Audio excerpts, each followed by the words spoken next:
Let's start the class now. देखो, सबसे पहले हम लोगों ने अभी देखा कि हमारे पास कोई फंक्शन है y equals to f x, f of x.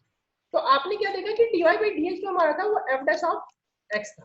ठीक है, आप एफ डैश ऑफ एक्स मान लो या फिर ध्यान से देखना, या फिर कैपिटल एफ ऑफ एक्स मान लो, दोनों को कोई फर्क नहीं पड़ता। मैं इसको क्या मान ले रहा हूँ वो हमारे एजम्पशन पे पड़ता है कि कैपिटल एफ ऑफ एक्स। ठीक है, मतलब एफ एक्स हमारे पास कोई फंक्शन था और आपने क्या किया, उसको डीवाई बाई डी एक्स को क्या मान लिया कि एफ ऑफ एक्स, राइट। तो अब मैंने क्या बोला कि दोनों ऑपोजिट प्रोसेस है, यानी स्मॉल एफ ऑफ एक्स का डिफरेंशिएशन क्या होगा, कैपिटल एफ ऑफ एक्स होगा, राइट। तो ध्यान से समझिएगा, क्या बोला, ऑपोजिट प्रोसेस। तो क्या integration of capital f of x, integration of capital f of x is small f of x. कैसे? तो इंटीग्रेशन इज डिफाइंड एज, तो ध्यान से देखिएगा, so integration is defined as, ठीक है, इंटीग्रेशन इज डिफाइंड एज। हम लोग क्या करेंगे यहाँ पे, अभी आपको क्या करना होगा ना, इंटीग्रेशन, जैसे आपने देखा डीवाई बाई डी एक्स को हम लोग बोलते हैं, वो क्या बोलते हैं हम लोग, डीवाई बाई डी एक्स को हम लोग differentiation of y with respect to x बोलते हैं। तो कहीं पे भी अगर ऐसा आता है ना वाई डी एक्स, तो इसको हम लोग बोलते हैं integration of y with respect to x. ठीक है, ध्यान रखिएगा, इसको पढ़ेंगे क्या, read as, this is read as integration of y with respect to x, integration of y with respect to,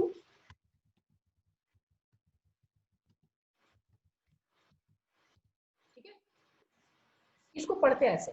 अब इसको डिफाइन कैसे करेंगे, इसको देखिए, यहाँ पे y था हमारा फंक्शन, क्या था डिफरेंशिएशन, क्या था, f dash x. f dash x का मतलब कैपिटल एफ ऑफ, तो आप क्या बोलोगे कि integration of capital f of x, integration of capital f of x किसके रिस्पेक्ट में, dx के रिस्पेक्ट में। क्यों dx के रिस्पेक्ट में बाबू, क्योंकि ये फंक्शन जो है x के रिस्पेक्ट में, पहले बताया था डिफरेंशिएशन में भी कि जो फंक्शन रहता है उसी के टर्म में डिफरेंशिएशन होता है।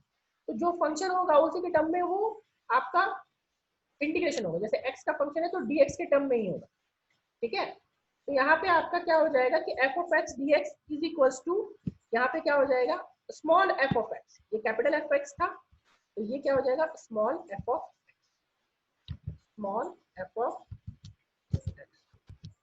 और साथ में एक आएगा प्लस सी।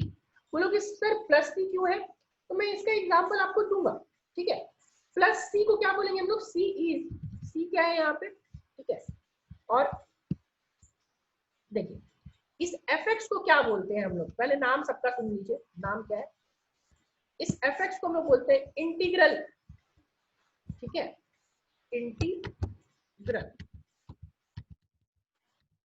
ठीक है, इसको क्या बोलेंगे हम लोग, तो इसको बोलते हैं integrand. This one is known as integrand. सिर्फ एफ एक्स जो कैपिटल एफ एक्स है ना, उसको हम लोग बोलेंगे इंटीग्रैंड।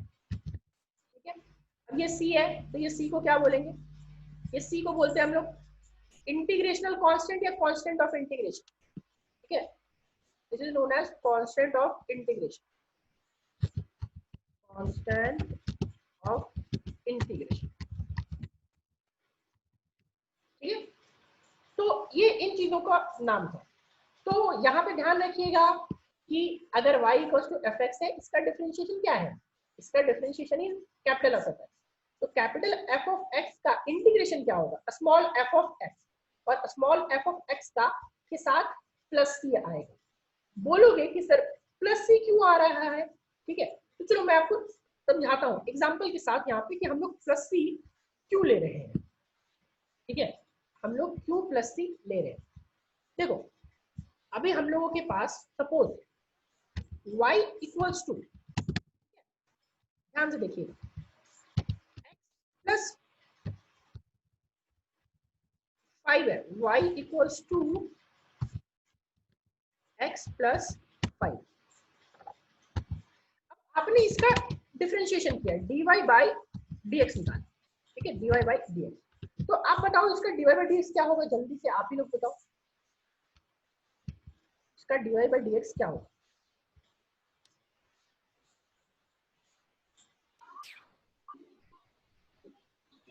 चलो ठीक है, गुड। dy बाई dx इसका हो गया 1।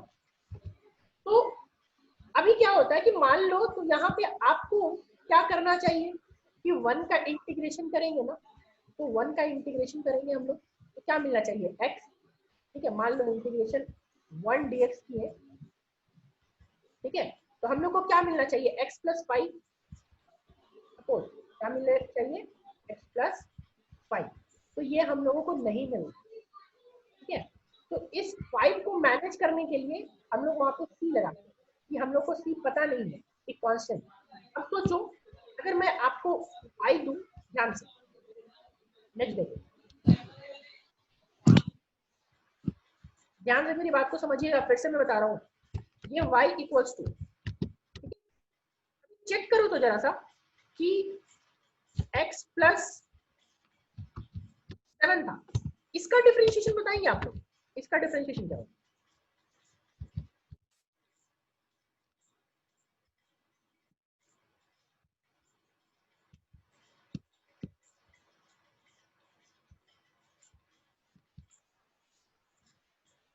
ठीक है, गुड, 1, ठीक है।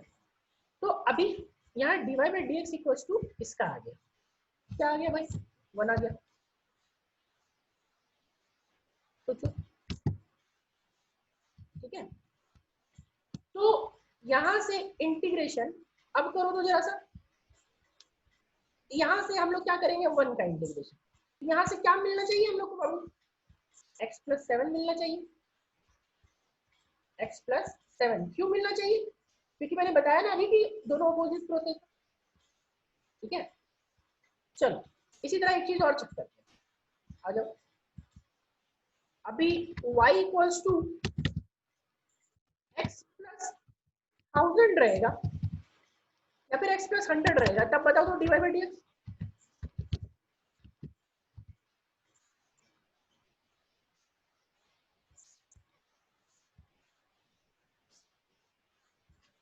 One, good. तो अब यहाँ पे आ गया 1, इस जगह से भी हम लोग इंटीग्रेशन करेंगे तो इंटीग्रेशन 1 dx इक्वल्स टू क्या हो जाएगा x प्लस 100। क्यों, क्योंकि दोनों तो अपोजिट प्रोसेस है ना। तो देखो तो क्या ऐसा पॉसिबल है कि एक बार 1 का इंटीग्रेशन दे रहा है x प्लस 5, एक बार 1 का इंटीग्रेशन दे रहा है x प्लस 7, एक बार 1 का इंटीग्रेशन दे रहा है x प्लस 100, ठीक है। ये चीज पॉसिबल तो नहीं है ना। तो इसीलिए हम लोग यहाँ पे प्लस 5 700 ये सारा क्या है कांस्टेंट है, तो इसीलिए हम लोग डायरेक्ट सी लगा देते हैं और वो सी की वैल्यू हम लोग को पता नहीं है। जैसा क्वेश्चन होगा उसी के हिसाब से हम लोग क्या करेंगे, सी की वैल्यू को एडजस्ट कर लेंगे। मेरी बात समझ में आ रही है अब कि हम लोग वहां पे सी क्यों लगाए, सबको ये चीज क्लियर हुआ कि हम लोग वहां पे सी क्यों लगाए, क्योंकि सी की वैल्यू हम लोग जो है वो डिसाइड नहीं कर सकते।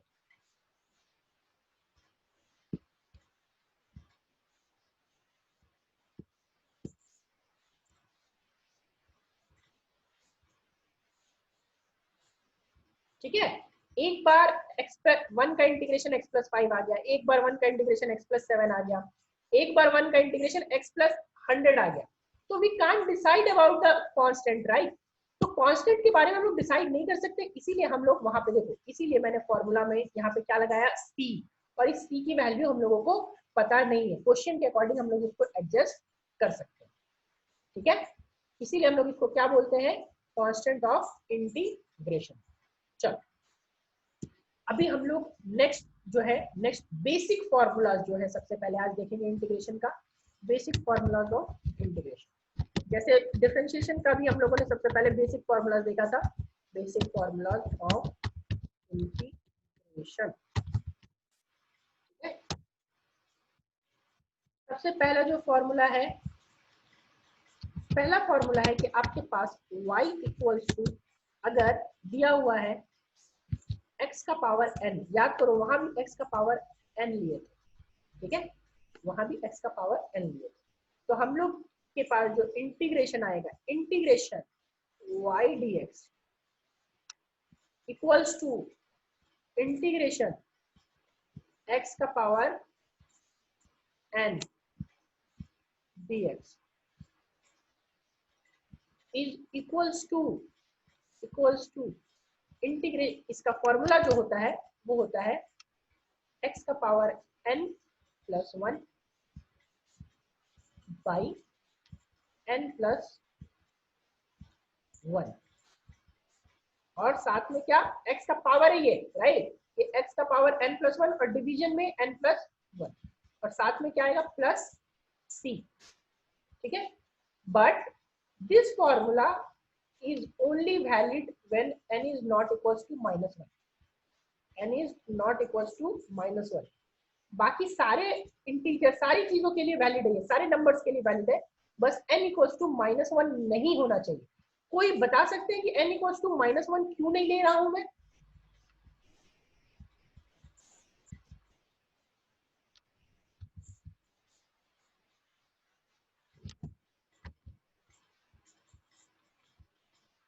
किसी के माइंड में आ रहा है थोड़ा बहुत कि क्यों n इक्वल्स टू माइनस 1 हम लोग नहीं ले रहे हैं? सर कांस्टेंट हो जाएगा। नहीं, n इक्वल्स टू माइनस 1 लेंगे तो कांस्टेंट कैसे होगा? 1 बाई x हो जाएगा ना। Sir x equal to minus 1 होगा ही नहीं, कांस्टेंट के लिए हो सकता है, वो 0 माइनस 1 होगा ही नहीं। नहीं, x की वैल्यू नहीं, मैं n की वैल्यू बता रहा हूँ बाबू, n की वैल्यू माइनस 1 नहीं लेंगे।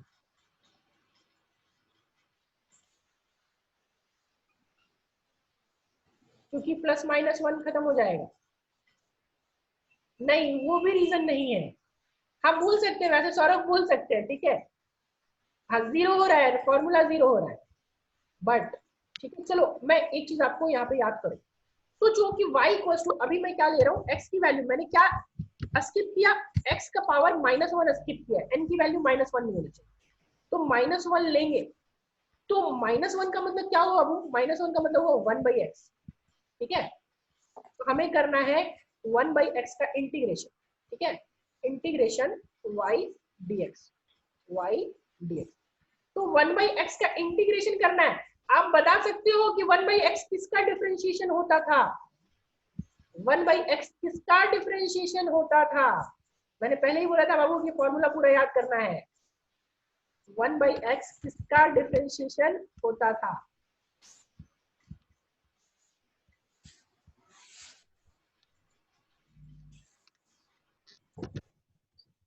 लॉग ई का नहीं सॉरी, लॉग ई का तो 0 हो जाएगा, लॉग एक्स का डिफरेंशिएशन, क्या याद आ रहा है सबको? लॉग एक्स का डिफरेंशिएशन 1 बाई एक्स होता था, लॉग एक्स का डिफरेंशिएशन 1 बाई एक्स होता था। तो मैंने क्या बोला कि इंटीग्रेशन और differentiation both are opposite process.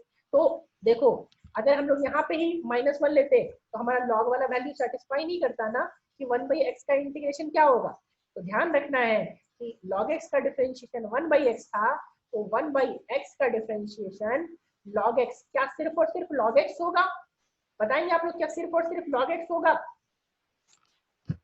Log x base ई होगा, और इसके साथ कुछ और आएगा, यहाँ पे आंसर मैं छोड़ दूं,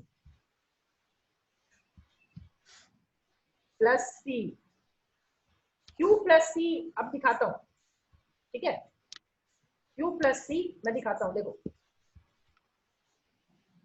फिर से, ठीक है, जरा सा देखिए तो कि y इक्वल्स टू मैं ले रहा हूं log x, ध्यान से देखिए, log x base e plus 7, इसका डिफरेंशिएशन बताइए तो आप लोग, इसका डिफरेंशिएशन क्या होगा?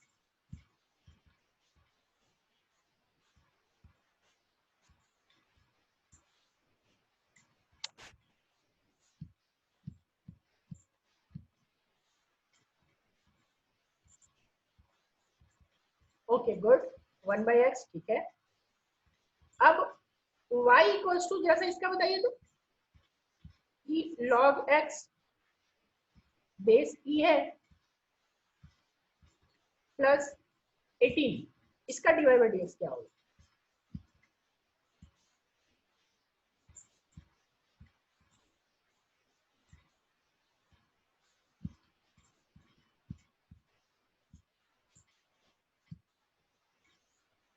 ओके गुड, 1/x होगा। तो अब सोचिए कि क्या इंटीग्रेशन यहां से करेंगे, एक बार 1/x का इंटीग्रेशन करेंगे, 1/x dx, इसका इंटीग्रेशन करेंगे तो यहाँ पे आएगा log x base e plus 7, और दूसरे बार करेंगे तो 1/x का आएगा, क्या आएगा 1/x का, 1/x का आएगा log x base e plus 18। क्या ये पॉसिबल है? तो ये 1/x का तो हमारा फॉर्मूला हम लोग जनरलाइज नहीं कर पाएंगे ना, तो log x का बेस e प्लस 18, इसीलिए हम लोग +7 +18 लगाने की जगह पे हम लोग क्या करेंगे, +c लगाएंगे और क्वेश्चन के अकॉर्डिंग उसको एडजस्ट कर लेंगे। ठीक है, इसीलिए यहाँ पे हमने क्या लगाया, +c। Is it clear now कि दोनों क्वेश्चन में, सब में, वैसे सब में ही लगेगा, +c क्यों लग रहा है, क्या सबको ये क्लियर है?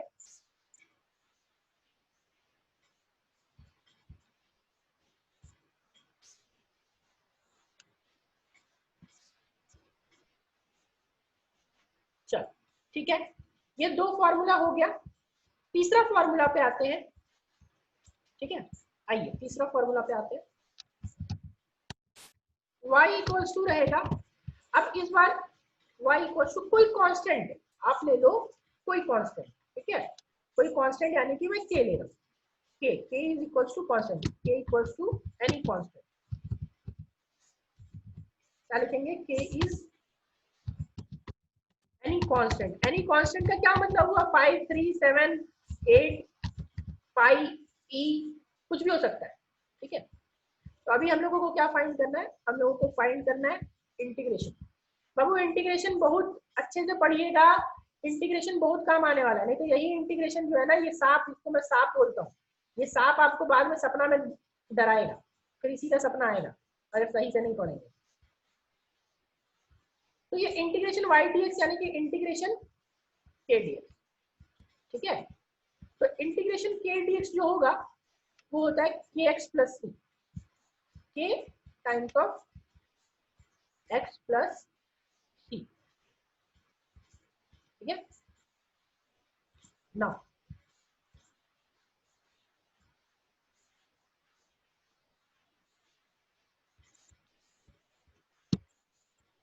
Is it clear to everyone? यहाँ तक सबको क्लियर है, इसको बताओ।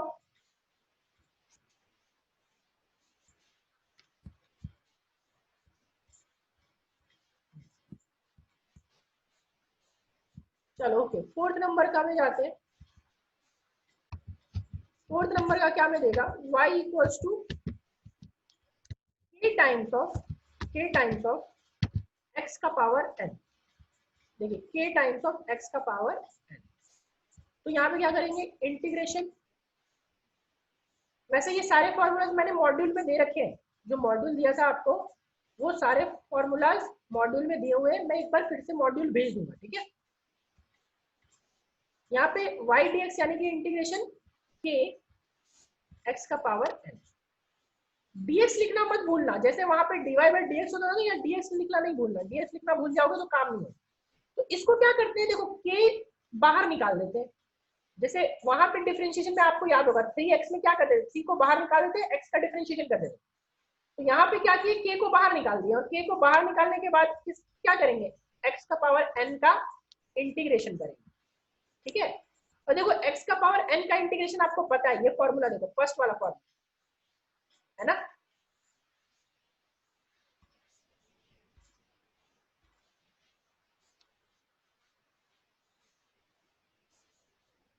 सांप के अलावा कोई साइन नहीं है सारा, ये सांप ही है, सांप का ही साइन है, ये साइन ही सांप का है। ऐसे ही लिखेंगे इंटीग्रेशन का साइन, इंटीग्रेशन का और कोई सिंबल नहीं है। ठीक है, ये सांप से डरना नहीं है, सांप से डरना नहीं है, और अगर सही से नहीं पढ़ोगे तब तो पक्का डराए। तो ये k का x to the power n dx लिखेंगे। तो इसको क्या करेंगे हम लोग ना, कि इसका फॉर्मूला तो आपको मालूम है, फॉर्मूला मालूम है x का पावर n का, क्या लिखेंगे, देखो x का power n plus 1 by n plus 1 और साथ में यहाँ पे क्या आ जाएगा प्लस सी। चलो साफ से सबको डर नहीं लगे इसीलिए आज ज्यादा कॉन्सेप्ट नहीं बताऊंगा, यही कॉन्सेप्ट हम लोग यहीं तक रखते हैं, ठीक है। और इसके बेसिस पे हम लोग न्यूमेरिकल एक दो देखते हैं, एक दो मैं न्यूमेरिकल दूंगा, बाकी हम लोग क्या करते हैं होमवर्क दूंगा मैं उसपे, ठीक है। सब पे एक एक करके मैं सब पे अभी दूंगा, सब पे एक एक एग्जाम्पल दूंगा। देखो सबसे पहला मान लो हम लोगों को सब पे एग्जाम्पल सब अच्छे से समझिएगा, ठीक है, सारे एग्जाम्पल्स क्लियर हो जाएंगे आपको।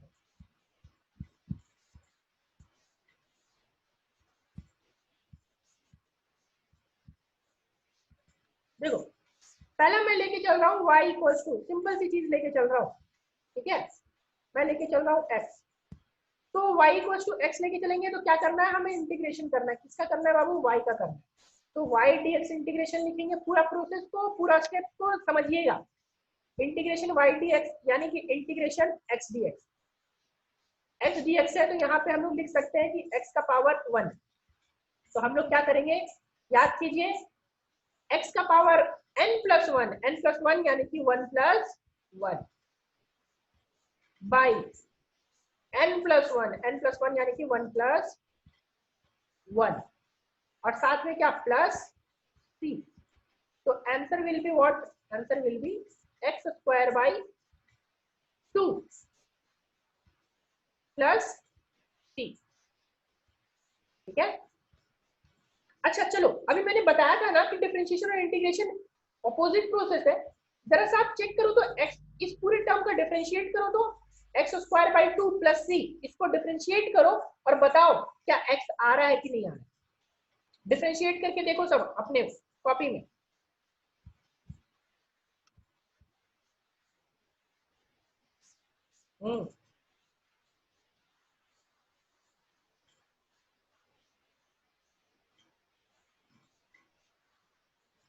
c is a constant, constant का differentiation is 0 and x²/2, x² का डिफरेंशिएशन 2x, तो 2 2 cancel out, final answer will be x।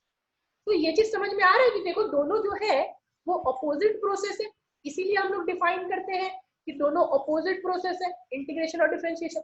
किसी फंक्शन को आप इंटीग्रेट करोगे तो उसको डिफरेंशिएट करोगे तो जो फंक्शन को आप इंटीग्रेट किए थे वही फंक्शन आएगा, ठीक है।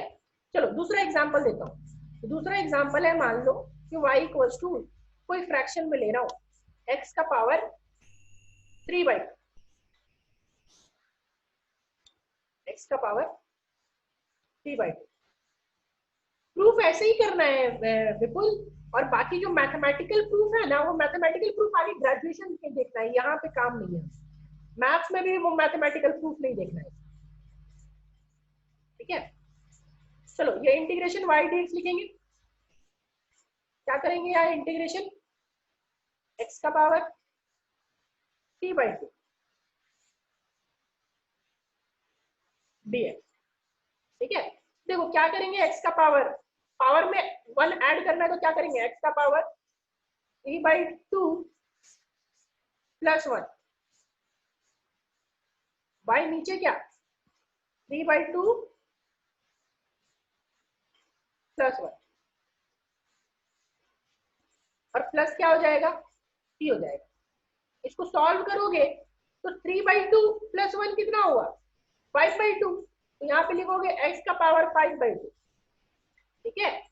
और ये पावर को कुछ नहीं करना है ना, उल्टा करके यहाँ मल्टीप्लाई कर देना है, 2/5 कर दो। इसको सॉल्व करके देखो 2/5 ही आएगा, नीचे वाले न्यूमरेटर को हमने सॉल्व किया तो 5/2 आया ना, तो डिनोमिनेटर को सॉल्व करो 5/2 आएगा, ये 2 ऊपर शिफ्ट हो जाएगा और क्या हो जाएगा प्लस c।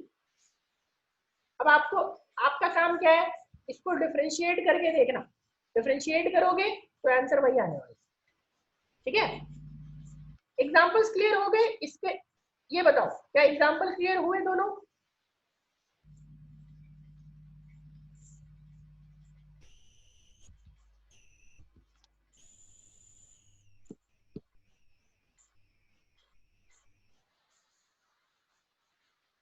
चलो ओके, अब इसी के बेसिस पे हम लोग होमवर्क देख लेते हैं, ठीक है। 2-4 सिंपल से बोल दूंगा, बहुत सिंपल आज दे रहा हूँ क्योंकि आज ज्यादा कॉन्सेप्ट बताया नहीं है, ठीक है। तो एकदम आसान सा है, और सबको इसके अलावा लॉग वाला जो एक क्वेश्चन दिया था वो भी बनाना है, ठीक है। देखो पहला क्वेश्चन है y equals to root x, इसका आपको इंटीग्रेशन करना है। यहाँ पे क्वेश्चन मैं ऊपर लिख दे रहा हूँ, find integration of following function, integration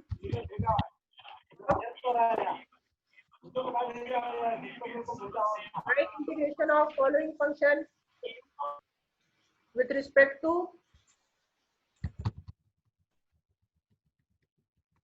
x।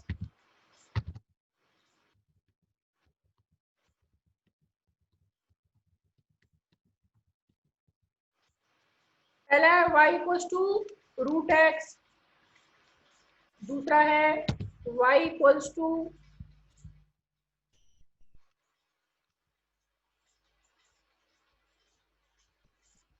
x का पावर -2/3,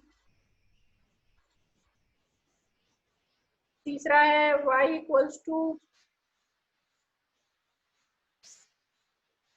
3 टाइम्स ऑफ x का पावर -1/3, चौथा है y इक्वल्स टू ओनली 7 दे रहा हूँ, ठीक है, ओनली 7, इसका इंटीग्रेशन करना है।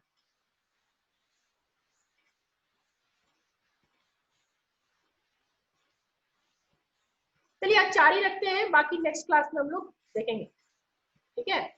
ज्यादा नहीं दिया है इनको, फिर अभी आप लोग देख लो, फिर इसका होने के बाद ये हम लोग जब बहुत ज्यादा कॉन्सेप्ट्स कवर अप कर लेंगे तो हम लोग क्या करेंगे कि फिर और भी क्वेश्चंस इसके बेसिस पे करेंगे। आज हम लोग इतना ही रखते हैं, राइट। चलो दैट्स ऑल फॉर टुडे।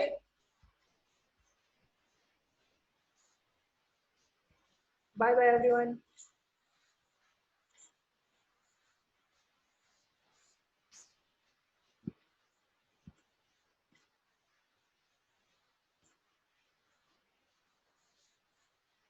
आज जूम का कट नहीं रहा है क्या, और खींच दूं?